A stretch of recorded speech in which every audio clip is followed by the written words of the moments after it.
Merci, monsieur le rapporteur spécial. La parole est maintenant à monsieur Louis Vogel, rapporteur pour avis de la commission des lois.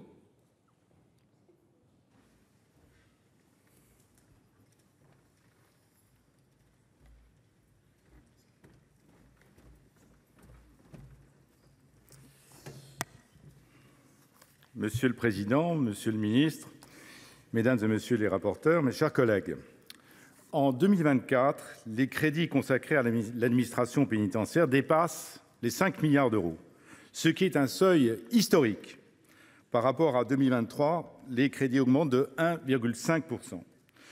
Monsieur le ministre, vous nous avez indiqué que le budget pour 2024 constituait une stabilisation du budget à un niveau élevé. C'est exact. Et cela mérite d'être salué. Pour être tout à fait précis, il faut toutefois souligner que l'augmentation de 1,5% résulte d'une moyenne entre une augmentation de près de 5% des crédits de personnel et une baisse de 4,5% des autres crédits. Il faut reconnaître que, grâce à votre action, le budget de l'administration pénitentiaire augmente sensiblement, comme cela a été rappelé, depuis plusieurs années. Ces moyens supplémentaires sont nécessaires et servent à mettre en place des politiques de construction, de réhabilitation, de recrutement et de revalorisation. S'agissant des personnels, j'ai été frappé du consensus qui existe parmi les organisations syndicales sur le fait que le métier de surveillant de prison n'est pas un métier de vocation et que seules les rémunérations peuvent le rendre attractif. S'agissant des prisons, l'année 2024 marque une transition entre la première et la seconde phase du plan 15 000. Qui doit s'achever en 2027.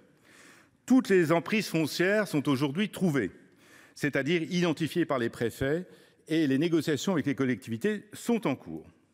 La durée de construction d'une prison s'étalant de 6 à 8 ans, chacun pourra faire le calcul quant au nombre d'établissements qui seront prêts à la fin du quinquennat.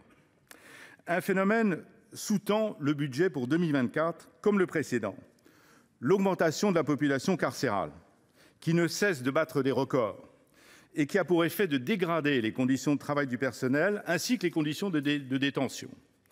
Dans le temps qui m'est imparti, je souhaiterais simplement faire 3 constats. D'abord, la construction de nouvelles prisons, comme cela a été rappelé, est nécessaire, indispensable. Beaucoup de nos prisons ne sont pas fonctionnelles, mais ne réglera pas à elle seule la question de la surpopulation.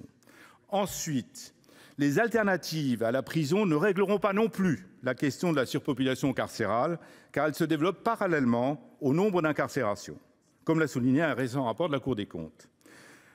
Troisième constat, les mécanismes automatiques de sortie de prison ne sont pas pleinement satisfaisants, parce qu'ils font peser sur les services pénitentiaires une contrainte guidée par les chiffres au détriment des projets de réinsertion.